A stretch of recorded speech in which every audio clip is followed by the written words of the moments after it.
খাওয়াই যারে সেই পরে বদনাম করে, যাকে গর্ত থেকে তুলি সেই উল্টাই গর্তে ফেলে, যারে চাদর দিয়ে ঢেকে রেখেছি সে আমার কম্বল টান মারে। মৌলা আমি যাকে বুকে টেনেছি সে পিছনে ছুরি মারার জন্য প্রস্তুত হয়ে আছে।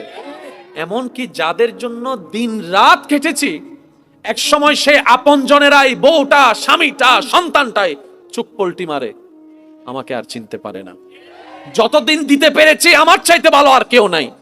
আজকে আমি 3 মাস অসুস্থ হয়ে আছি, আমার ছেলে আমাকে বর মনে করছে, আমার স্বামী আমাকে বর মনে করছে, আমার বউ আমাকে বর মনে করছে। বউ বলে আল্লাহ আমি আজকে 30টা বছর দিন রাত পরিশ্রম করে রান্না করে খাওয়াইছি, আজকে 2টা মাস আমি অসুস্থ, বেড রেস্ট, ডাক্তার বলার কারণে আজকে সবাই কানে কানে শোনা যাচ্ছে, মুখে মুখে শোনা যাচ্ছে আমার স্বামীকে নাকি বিয়ে আরেকটা করালে ভালো হবে, আমাকে স্বামীকে নাকি বিয়ে আরেকটা করালে ভালো হবে।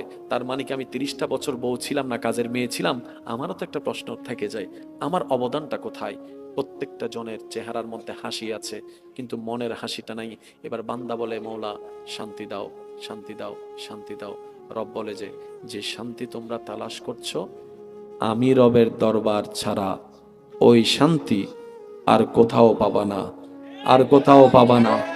ওই প্রশান্তির দেখা তুমি কাশিং কালো পাবা না। তুমি বাংলাদেশ থেকে আমেরিকা চলে যাও, সিনারি দেখে 10টা মিনিট শান্তি পাবা। কক্সবাজারে গিয়ে ঢেউয়ের মধ্যে গেলে কিছুক্ষণ তুমি আনন্দ করবা, 10 দিন পরে সেই কক্সবাজার তোমার কাছে বোরিং লাগা শুরু হয়ে যাবে, সে সিডনি তোমার কাছে বোরিং লাগা শুরু হয়ে যাবে, মালদ্বীপ তোমার কাছে বোরিং লাগা শুরু হয়ে যাবে। কারণ বারবার দেখতে একটা জিনিস ভালো লাগে না। এই শান্তি তুমি কোথাও পাবা না যেটা তুমি খুঁজছো। বান্দা বলে মৌলা দাও না, কোথায় পাবো? রব বলে যে একটা শর্ত পূরণ করো, তোমাকে আমি সেই শান্তি দান করব। সুবহানাল্লাহ। তুমি একটা শর্ত পূরণ করো, আমি তোমাকে সেই শান্তির সাগরে ভাসিয়ে দিব। তুমি একটা শর্ত পূরণ করো, মাথার উপর ছাদ না থাকলেও বান্দা তোর মনে শান্তি থাকবেই থাকবে। সুবহানাল্লাহ। তোর ঘরে খাবার না থাকলেও শান্তি তোর অন্তরে থাকবেই থাকবে। বান্দা বলে মাওলা আমি শান্তি খোঁজার জন্য ঘর বানিয়েছি, শান্তিটা পাই নাই, বিয়ে করেছি, শান্তিটা পাই নাই, সন্তান এনেছি, শান্তিটা পাই নাই, ব্যবসা করেছি, শান্তিটা পাই নাই, আমি রিক্সা ছেড়ে বাজারও গাড়িতে চলেছি, শান্তিটা পাই নাই। তুমি কি বলছো মাওলা এগুলা ছাড়াও শান্তি পাওয়া যায়? রব বলে যে হ্যাঁ পাওয়া যাবে, পাওয়া যাবে। যখন আমি দিব ঘরের উপর মাথার উপর ছাদ লাগবে না, তোর অন্তরে শান্তি লাগবে। বান্দা বলে মাওলা শর্তটা কি? রব বলে হুয়াল্লাযী আনজালা সাকিনাতা ফি কুলুবিল মুমিনিন। বান্দারে তুই মনে ভিতরে বাহিরে মুমিন হয়ে যা, আমি আল্লাহ শান্তি নাজিল করে দিব। সুবহানাল্লাহ।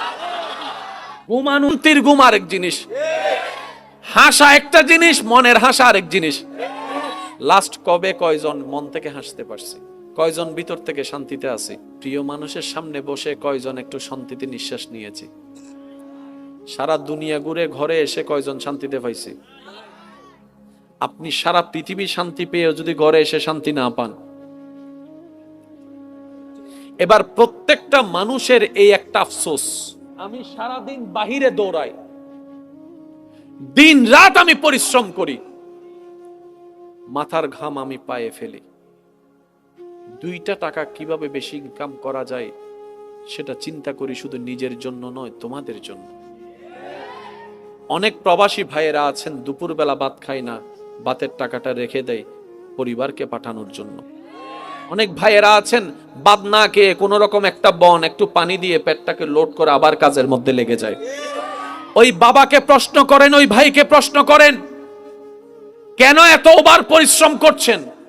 প্রত্যেকটা পুরুষ উত্তর দিবে আমার জন্য নয়, আমার একজনের পরিশ্রমে যে 5 জনের পেট ভরছে তাদের জন্য। সুবহানাল্লাহ। আমার একজনের ত্যাগের কারণে 5 জন যে শান্তিতে ঘুমানোর চেষ্টা আমি তাদের জন্য করছি।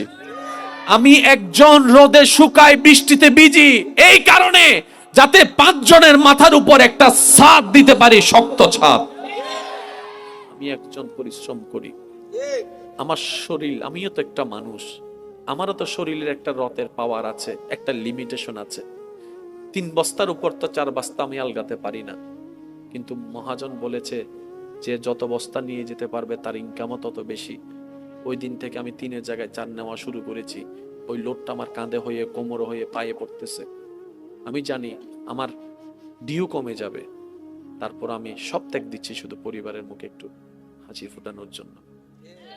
সে মানুষটা যখন প্রবাস থেকে আসে, সারা দিন বাহিরে দৌড়ায় আসে, ভিন্ন জায়গা থেকে কাজ করে ঘরে এসে যখন দুই মুঠো ভাত খেতে চায়, সেখানেও দেখা যায় এই জামিলা, ওই জামিলা, এর এই দোষ, ওর ওই দোষ, এর নামে বিচার, ওর নামে বিচার।